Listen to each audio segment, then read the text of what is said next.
Can the smart kids at Vanderbilt roll the tide in Tuscaloosa? And we've already had an SEC coach fired. It is time to get the squad together. You're talking ball with the SEC squad. From Alabama to Tennessee, from Georgia to Oklahoma, from Auburn to Texas, it's the local experts of the Locked On Podcast Network bringing you scoops, breakdowns, and the most comprehensive preview of the upcoming SEC weekend. It's the SEC squad, and we have a seat for you. Hurt feelings and thin skin are prohibited. Squad up, you're part of the SEC squad. What's up, everybody? Welcome into the SEC squad. Sit back, grab your favorite beverage, and join us as we get you ready for another week talking all things SEC. And today's episode is brought to you by Mazda. Like our players, we sweat every detail because when you make every moment, every move count, pulling off the unexpected is only the beginning. Stay tuned later for highlights in this week's Moving the Game Forward. Mazda, move and be moved. Let's welcome in our panel for this week. We've got Jay Smith from Locked On Sooners. We've got Corey Burton, Locked On Vandy. They're in the news. We got Jimmy Stein, Locked On Bama. We got John Neighbors, Locked On Razorbacks. I'm Chris Gordy, Locked On SEC. And gentlemen, we'll start things off as we always do, asking you to give me a prediction about your team this week. Or if you're in a bye, you can just give me something you like about your team. But I think all you guys are playing. Except for Arkansas. We'll get to what they did here in a second. But, Jay, give me a prediction on Oklahoma this week. I think for the second time this season, we'll have a running back run for 100 yards. I don't know who it is, but we are playing Kent State, so it's definitely inevitable. I don't care how bad our run game is right now. It's impossible to not run for 100 yards with one player against Kent State. Yeah, and all eyes on Michael Hawkins as he gets his warm-up game for Red River, because he's going to be the guy with John Mateer out. Corey Burton, give me a thought on Vanderbilt. Well, whoever they pick on the kicker for game day, he's going to wrong game. No, I think with the stats on Alabama's run defense, I think there's a chance that Vandy could have their first 100-yard rusher.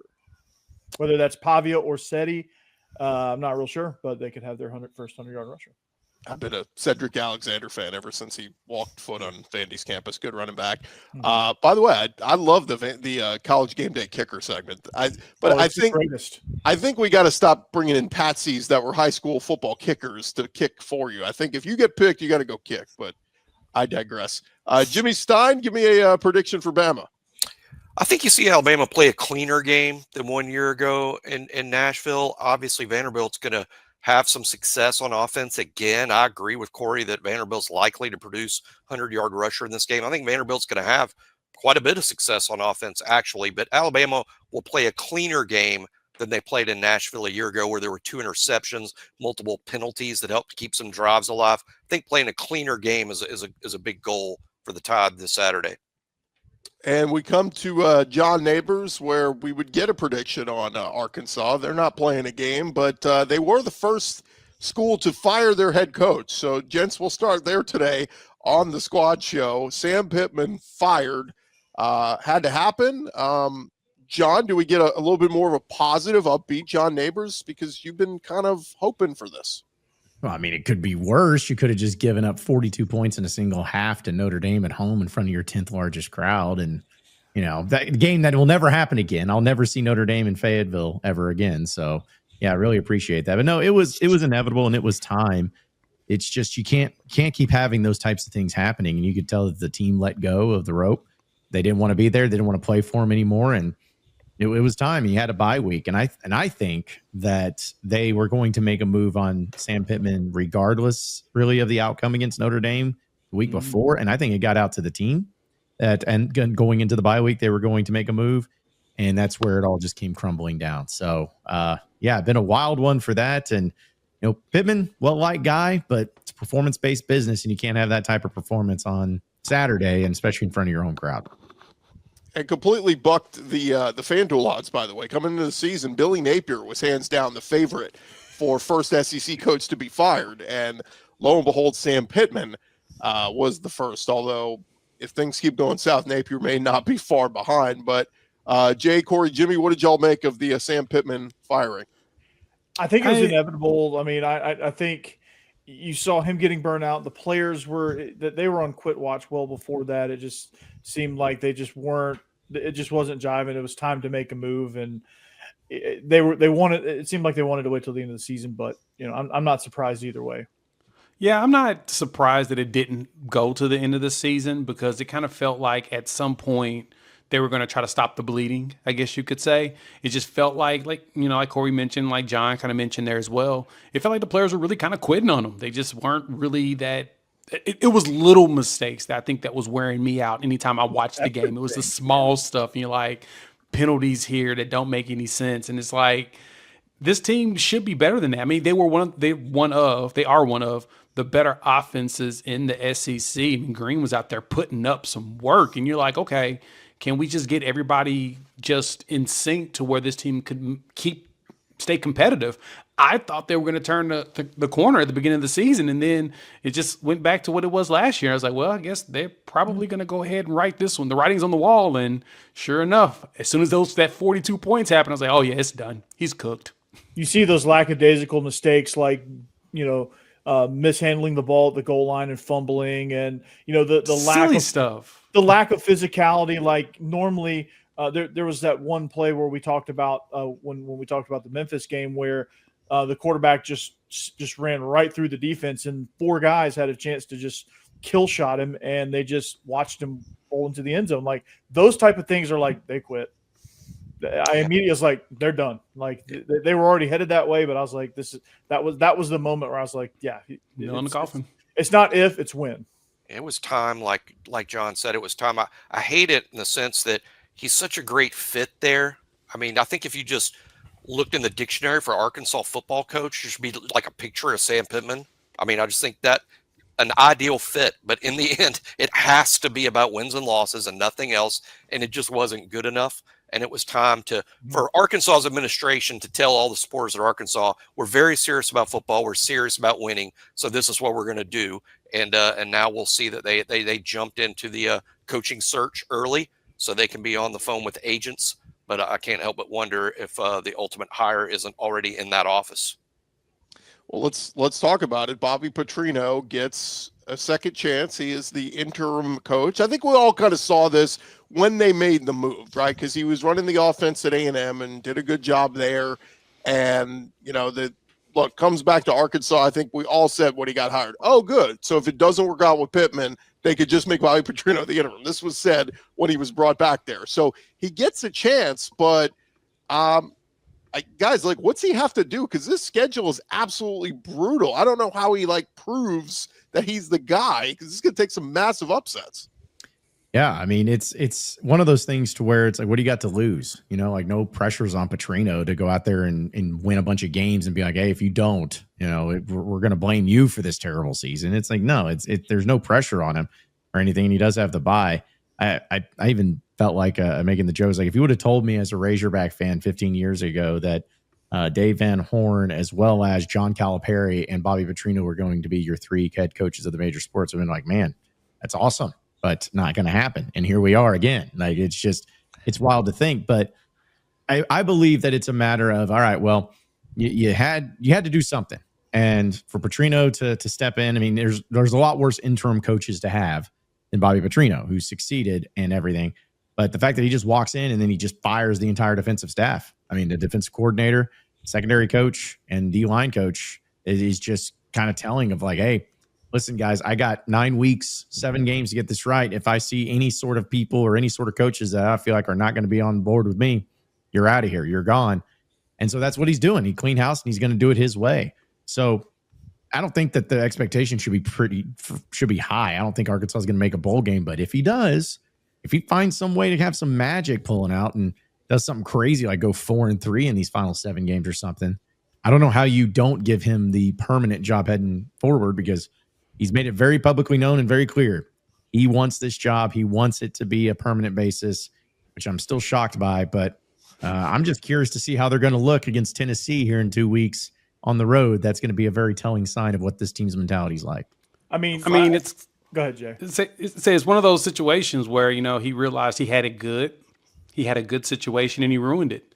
And because he ruined it, he, went off, tried to see what life would be like without it and realized, no, that's really where I want to be. And it's funny because, as Jimmy said, like Pittman was the perfect guy for Arkansas. He just embodied that. I mean, he had the massive hog water fountain at his lake. I was in love. I was like, this is a perfect marriage. It should have been, at least.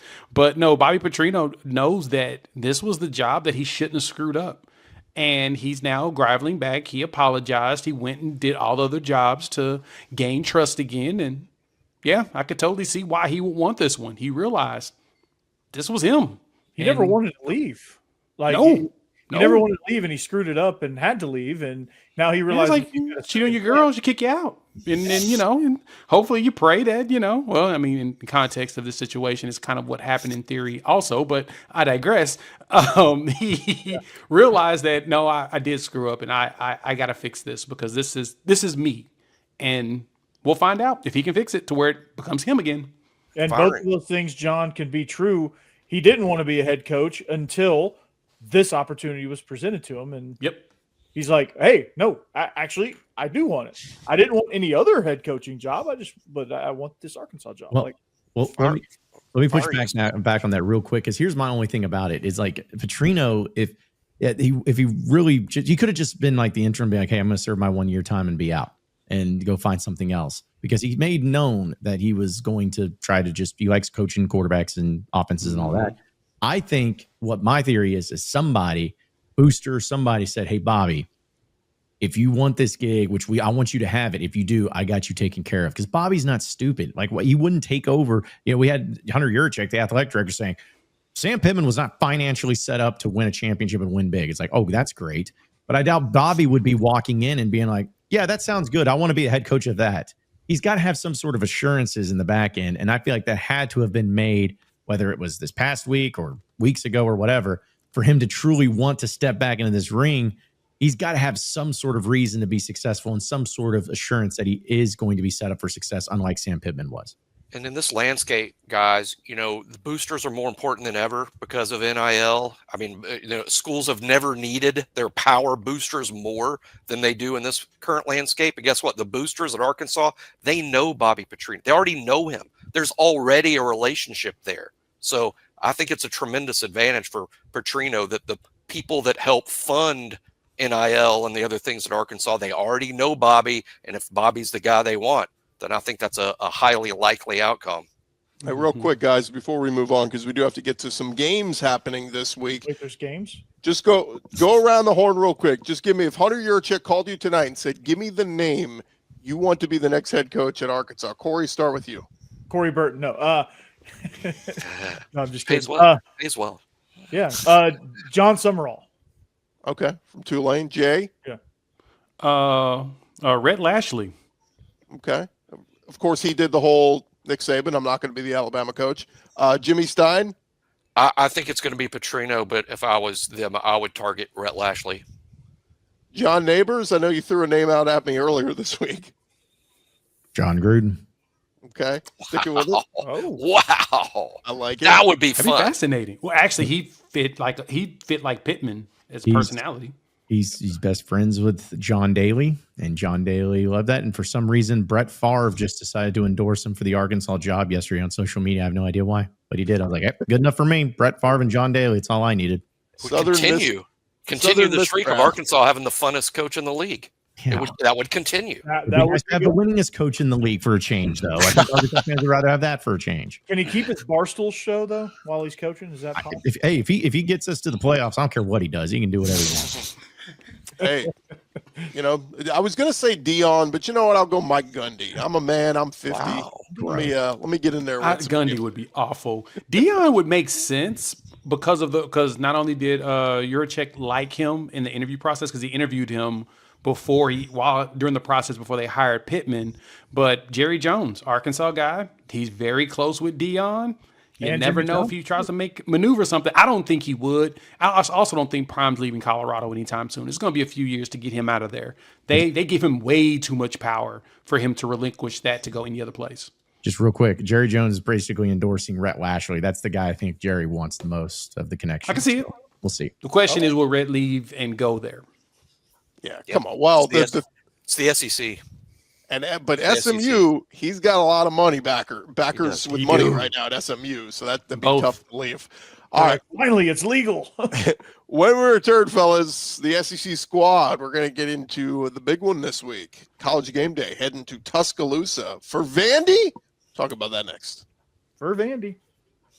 Back to the squad in just a second, but the NFL season is here, and FanDuel has an offer you do not want to miss right now. New customers can bet just $5 and get $300 in bonus bets if you win. That's right. You pick a bet, you put down $5, and if it hits, you will unlock $300 in bonus bets to use across the app. And you're going to love everything FanDuel has to offer. Of course, all the big games happening across the SEC. You want to get in on any of those lines? They got them up there for you right now at FanDuel. And they give you so many different ways to play. You want to build a parlay? I like to do a little parlay action with some of the underdogs each week in the SEC. Get some big upsets going. You get 2 big upsets, you're going to get a big payout.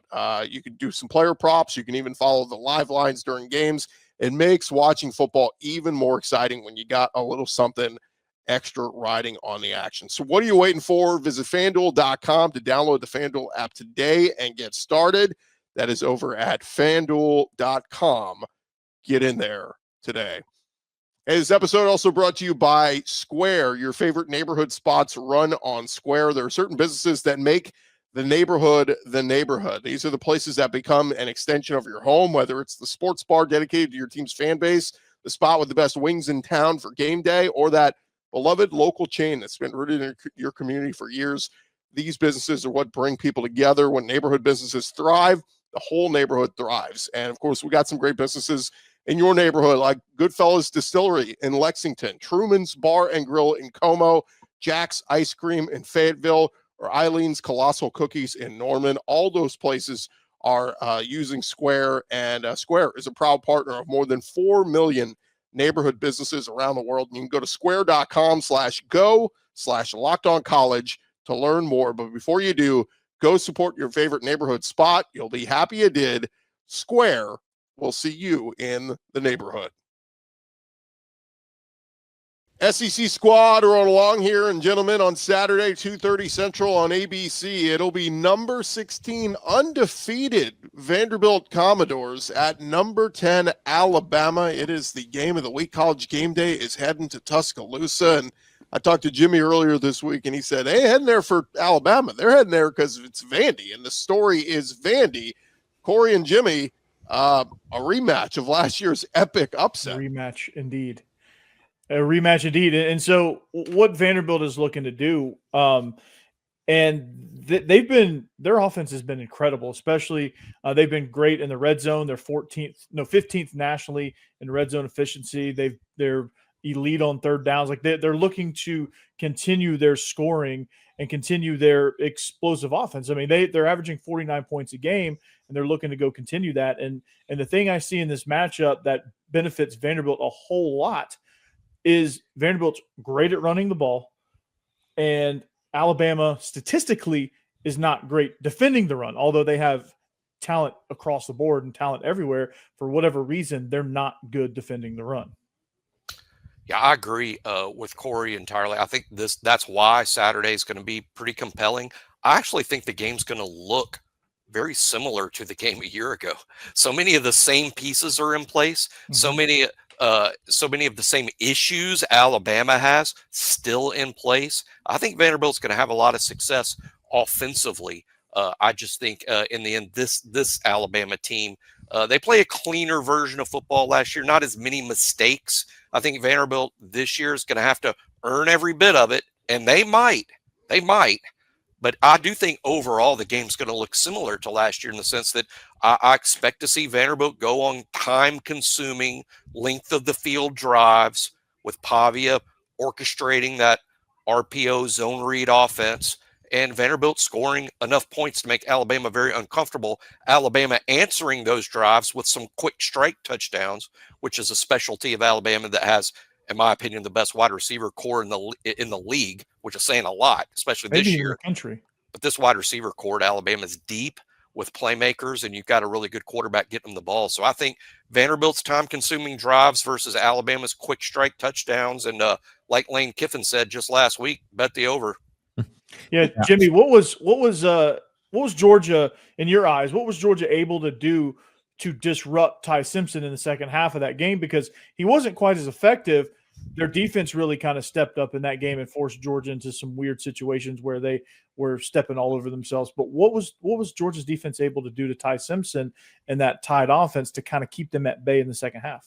Yeah, they really kept Alabama out of the end zone and off the scoreboard in the second half, but Alabama was still able to control time of possession in a very Vandy-like style. Alabama kept the ball and kept the ball away from Georgia. So when Georgia was keeping Alabama out of the end zone, they weren't making too much progress themselves on the scoreboard because Alabama still had the ball. So Alabama had just enough success on offense to keep the ball, but they weren't scoring like they did in the first half. That game looked sort of similar to Alabama-Georgia last year, where Alabama gets off to the quick start. They get a big lead. Georgia comes back. Obviously, Georgia outscoring Alabama 21-10 after the 14-0 lead for Alabama.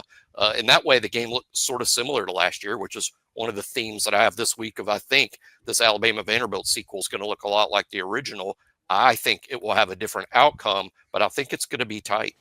I actually think that if Alabama wins this game, they're going to go to the playoffs. Like that's how important I think it is, because to me, it's going to show. All right, was that your big game against Georgia? Was that it? You know, did you go all in on that and you have that, and then you have an emotional letdown on it?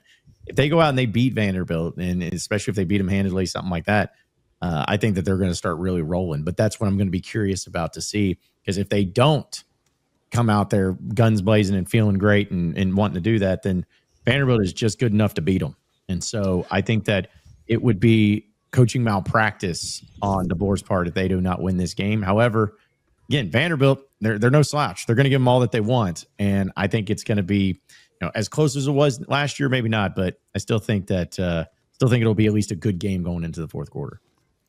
Yeah, I heard a point that was made, and I tend to agree with it when I really thought about it, that Kalen DeBoer beating Georgia was probably one of the biggest mistakes he's made in the last couple of years, because now it shows that he can actually do it.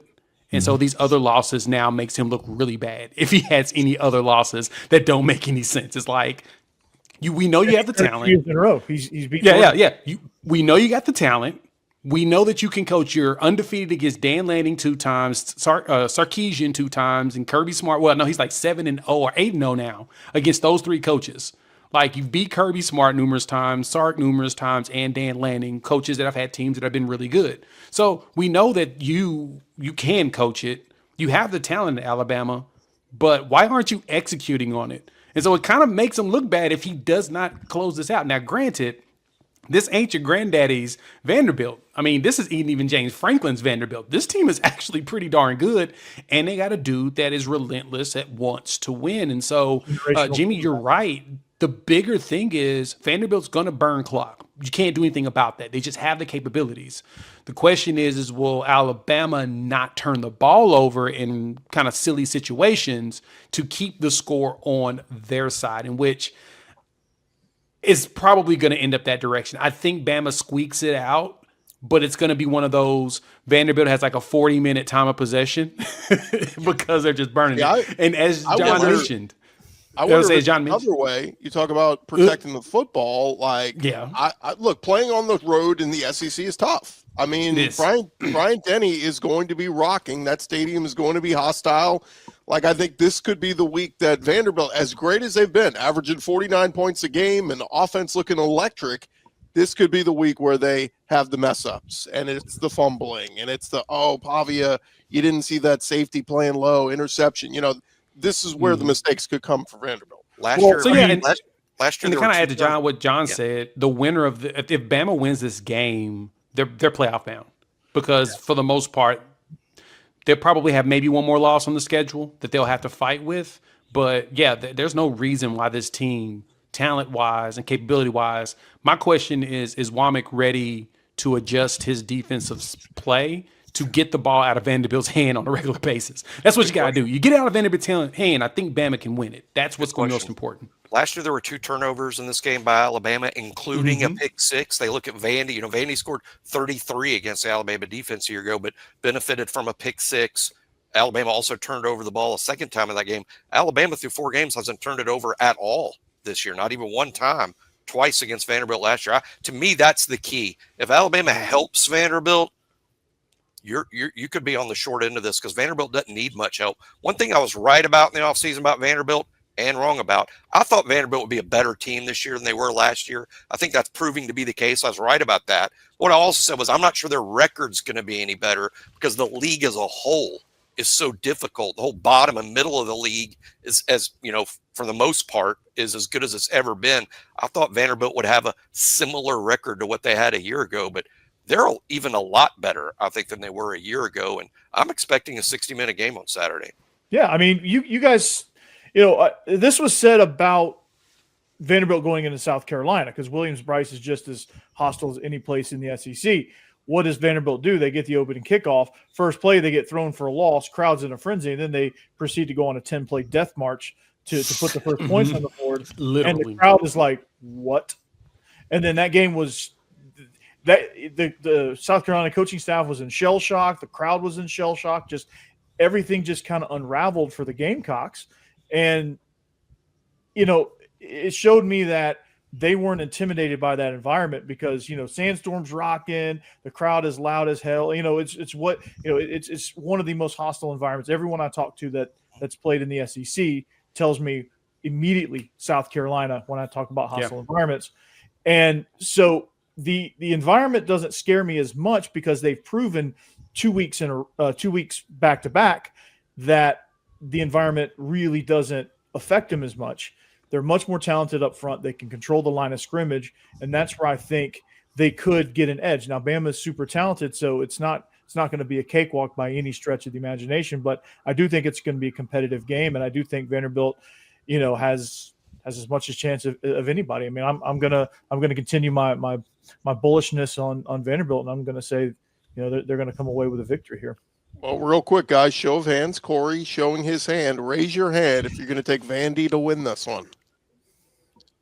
Corey? I'm on an island. I'm not surprised. But 4-1.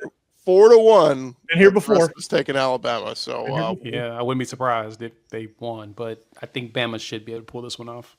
And look, Kalen DeBoer, he earned himself a loss. If he loses to Vandy, look, he beat Georgia, so it's all fair. If Vanderbilt, he might get fired. If they go on that same death march to start the game, like, what does the crowd do? I won't be surprised. And see, that's the thing that might, South Carolina is what it would probably cause quite a bit of silence, but it wouldn't surprise the crowd. I think Alabama's fan base and Alabama's team, I think they fully expect to see a high-quality SEC team coming in. I don't think Vanderbilt having success is going to surprise the crowd at all. Welcome to 2025. The times have changed when Vandy is getting the respect. All right, when we return, gents, we got to jump into some of the other games around the SEC this week. There's not many. Coming up next. More squad action coming your way in a second, but first, Mazda. Mazda crafts cars for those who do more than simply move. Mazda delivers confidence with every ride, and with more IIHS top safety pick awards than anyone else, from footwork to breathwork, athletes, they sweat all the details. Mazda brings this same intention to how they craft every model of vehicle. You can feel Japanese craftsmanship in every detail, from the metallic accents to the available Napa leather upholstery. You can make everyday drives feel like anything but, from the smooth handling to the intuitive controls. And with their all-wheel drive standard in every crossover SUV, you can drive with confidence through almost any season. Just like our players, we sweat every detail, because when you make every move count, impossible becomes irrelevant. Mazda, move and be moved.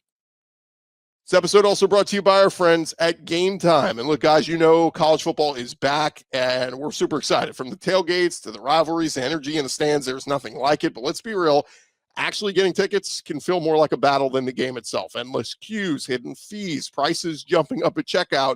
That's why we use Game Time, the app that gives the advantage back to the fans. It's the easiest way to score last-minute tickets at the best prices with no surprise fees. What you see is what you pay. Pull up the Game Time app right now. In just a couple taps, you're going to see some amazing deals. I'm talking your favorite college football games as low as $25. The app makes it super simple. You can see the exact view from your seat before you buy. And honestly, It's faster, cheaper, and less stressful than any other way you're going to buy tickets. Take the guesswork out of buying college football tickets with Game Time. Download the Game Time app, create an account, use code LOCKEDONCollege. You can get $20 off your first purchase. Terms apply. Again, that's promo code LOCKEDONCollege for $20 off. Swipe, tap, ticket, go. Download Game Time today. All right, SEC squad, we're along here. Real quick, guys, let's jump into the 4 other games happening this weekend. 3:30 Eastern on ESPN. It'll be number 9, Texas at 1-3, Florida. I was dissecting a little bit more on Texas. I mean, this is going to be the first real, next big test for Arch Manning.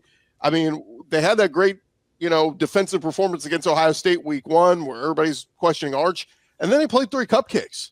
So we really don't know what this Texas team is. Granted, we think Florida stinks, but the defense is pretty decent. So I just keep looking at this game going, take the under, because this could be bad offense and bad offense. Yeah, that's exactly what I see when I see this game. And I mean, I know Texas fans aren't going to be happy to hear this at all, but yeah, the quarterback play has been bad. The running backs haven't been really doing that much. The defense is stout, but just like you said, Gordy, it's going to be whose offense doesn't turn the ball over the most. Because to me, Florida has proven to us that even when Lagway gives the ball away literally 5 times, they're only going to give up 1 actual offensive touchdown. But we still need to know, is LSU's offense actually any good, or if it's actually inept as well. We'll find out about Texas, though, because Florida's going to give them the ball. Question is, can Arch not sidearm it and actually get some first downs and get some touchdowns? I don't know if I believe it yet. Yeah, so I'm gonna take the under. I think this game's combined points, it could be less than 20. Yeah, I'll tell you, Florida. Sorry, Jimmy. I'll tell you, Florida has a bevy of problems. Defense is not in those problems. Yeah. I mean, their defense is elite. They have 11 problems on offense, seems like, but and with the coaching staff. But man, this defense is electric, and they'll flat get after you, and they'll pressure Eli. They'll pressure Arch and force some bad mistakes. And I mean, this game, yeah, hammer, smash the under for sure. Two really good defenses, no doubt. Sometimes it's just one game. I see this meaning mini games, and whoever wins this game, I think is going to go on to have a really good football season. Whoever loses this game, I think the wheels could come off. Certainly at Florida, Texas will definitely be flying below expectations if they lose their first SEC game out of the gate based on how they've already played. The loser of this game to me is sort of stick a fork in them. The winner could end up putting it together and having a good season. I don't necessarily agree wholeheartedly. Like if Texas loses, it's stick a fork in them. But Florida definitely. If Florida loses that thing, the wheels are already off. But if they lose that thing, I think they're just looking for a reason to fire Billy Napier. And Arkansas already made the first move, so they're not going to be the first ones to do it. So, this is going to be a defensive battle. Texas is elite on defense. Florida's elite on defense. So if you like defensive football, all you high school defensive coordinators probably going to be tuning into this one. So that's for sure. I'll say that I think I kind of, in a way, agree with Jimmy. Of if Texas loses this game, that it's it. Like I just don't see how you can have that much of an expectation with that much of a big time player, and you go into, I know it's on the road, but you go into Florida, who's 1-3, and lose that, and you're sitting like literally where it's like, hate to be this way, but it's almost like, hey, if you compare Arkansas's resume to Texas's resume, is it really that different? I mean, has it really been that much different? And I'm like, I'm not saying that Texas and Arkansas are the same. I'm just saying, considering the expectation that was given, it's like, if you can't do it here, if you can't do it now, if you can't even go out and beat Florida, what are you? Like, how can you say you're a contender? I think it's very possible that happens. And I'll even go one step further. If they lose this game, I think this might be, I think last year's going to be the anomaly of Sark at Texas. I think last year was going to be the best year, and they're not going to get back anywhere close to getting into the championship, much less the playoffs, if that's the case. That's John Neighbors, who does Locked on Razorbacks, who is a permanent rivalry of Texas moving forward. Yeah, and now it is, which is awesome. Thank you for throwing the shade out there. At least I'm not the only one doing that now. But no, it's funny because Josh Pate had put out a chaos scenario where Texas would go into Red River against Oklahoma undefeated, Texas 3-2, and Texas fans lost their minds. They said that this is ridiculous. There's no way we're going to have one loss, let alone 2. And now this is actually a possibility. I kind of want it to happen now because I want them to apologize. I really want them to say, dang, we did not see this coming. Let's parlay this real quick. Give us a quick thought, Jay. 3 p.m. Central on SEC Network. It's 1-3 Kent State at Oklahoma, but it's Michael Hawkins at quarterback. He's got to use this as a dress rehearsal to get ready for Red River. Is Julian Edelman coming back for Kent State? Because that's their only hope. Yeah, no, not at all. Sean Lewis is also not walking through that door. So since that's the case, and Sean's infamous for making, made Kent State a pain in everybody's tush. I think they even took Georgia they did through 3 quarters or something one year. It was like, oh my God, Kent's looking right Sean before he Lewis. left Colorado, yeah. Right before he left to go to Colorado. So with that being said, Kent State's awful. And Michael Hawkins will probably do to them a lot more than what they did to Auburn last year. So I think we should be good to go in that game. Matter. I could be quarterback for Oklahoma in that game. It'd be exactly. Me too. I could. But the point being, you want him to show some things because again, John Mateer ain't coming back anytime soon. So this is you think? Is there a chance he's back for? Is there a chance he's back for Texas? He's been telling people he's coming back for Texas. That's the reason why he came to Oklahoma is to play in Red River. Now, I don't think he will. I think he's not coming back to South Carolina personally, but I'm not going to act like it's not a possibility because, for real, he's been telling, that's the rumors going around is he's telling folks, oh, no, I plan on playing in that game. So we'll see if it happens. We see if the hand swelling's down. The swelling seems to be down, so we'll see. 2 more games, fellas, real quick. At 12 p.m. Eastern on ABC, it's 2-2 Kentucky at number 12 Georgia. Obviously feels like a get-right game for Georgia, but I will say Mark Stoops, for whatever reason, has given Kirby they've played him close for some reason. When Georgia has good offenses, for some reason they get bogged down when they play Kentucky. But it's at Georgia this time, so Kentucky always plays them well in Lexington. They do. Occasionally in Athens, but most of the time those close games are in Lexington. I don't see any problem here. Kentucky's bad; they're real bad. Yeah, Georgia big. Is Cutter Georgia's going to Cutter Bowley still the quarterback? Yeah, yes. Cutter Bowley still the quarterback. Yeah. Ooh. It could be the name tells Calzada, me it's going to be bad. Brutal. I will say, though, Kentucky was running the football well early against South Carolina, and then they got away from it, and that's where all the turnovers happened, pick 6 and fumble recovery for a touchdown. Like, if they just kept running the football, maybe they could have hung around. So shout out to former Sooner Seth McGowan out there running the ball like crazy for them. I mean, it'd be nice if we had some running game like that. I would take that right now. Shut up! You're 4-0. Like, what do you mean? You're number 5 team in the country. Get benched. Like, what do you mean? I wish we could do this. I am, but John, I do want to run game. Yeah. Right. I probably should stop. I'd like to win, but fair. I think it's a matter of time too on Mark Stoops that he's. It's going to be Billy Napier stopping by to pick up Mark Stoops as they drive to Destin to go have lunch with Sam Pittman and maybe Ed Ogeron. They all get together for a reality. What about Ed Ogeron? Arkansas? I'd like to be at that party. Yeah, it could be a lot of fun. Hey, Sam Pittman's going to be drinking beer. You know that. You can be drinking full beer, yeah.